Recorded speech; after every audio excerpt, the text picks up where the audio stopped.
I was nervous. Have you not been scared before? That's what officers say 18-year-old Eric Hernandez-Garcia told them, moments after a high-speed chase ended in bloodshed. May 28, 2025. East Oakland. An Infiniti sedan blows through a red light. A fire hydrant is launched like shrapnel, and on the sidewalk, 2 people are hit. One doesn't survive. But rewind just 30 minutes, and this wasn't supposed to be a chase. Officers weren't even pursuing the vehicle directly. They were watching from a distance.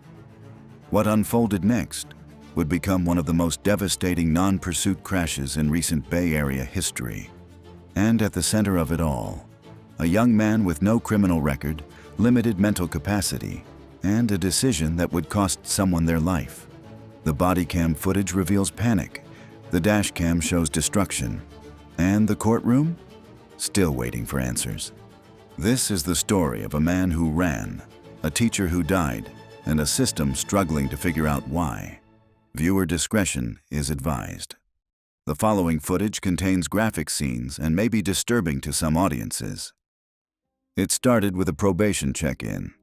Earlier that evening, a California Highway Patrol unit spotted an Infiniti G35 idling near a parking lot off International Boulevard.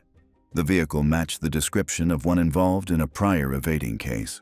A tag in the system, a routine plate scan. Inside the car was Eric Hernandez-Garcia, just 18 years old. No prior arrests, no violent record.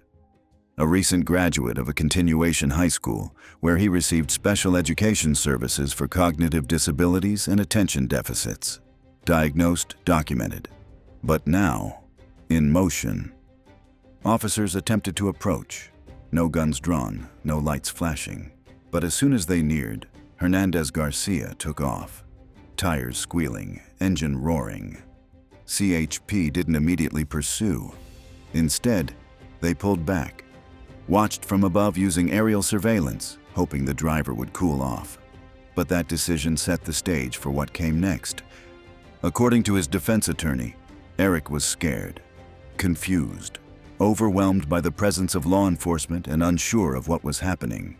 But the fear that sent him fleeing would soon send a man to the morgue. Dashcam footage begins at 8:37 p.m. The Infiniti barrels down East 21st Street. No sirens, no patrol car in sight, just a silent watcher in the sky.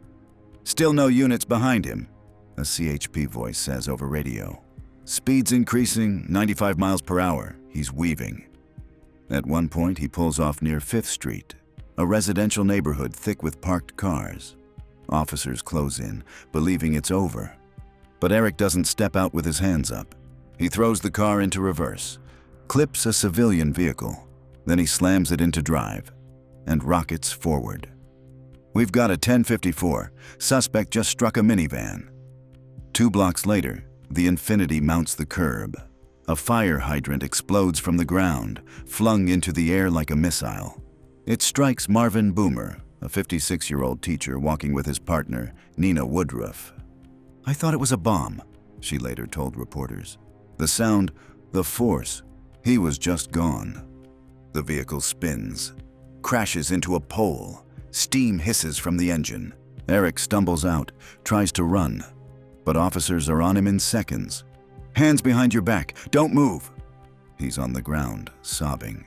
I was nervous. Have you not been scared before? The officers say little. The medics arrive. Marvin Boomer is already dead. Eric Hernandez-Garcia was taken into custody on the sidewalk near the crash site. Bodycam footage shows him handcuffed, rocking slightly, mumbling to himself. He just kept saying he was scared, one officer later stated in the report.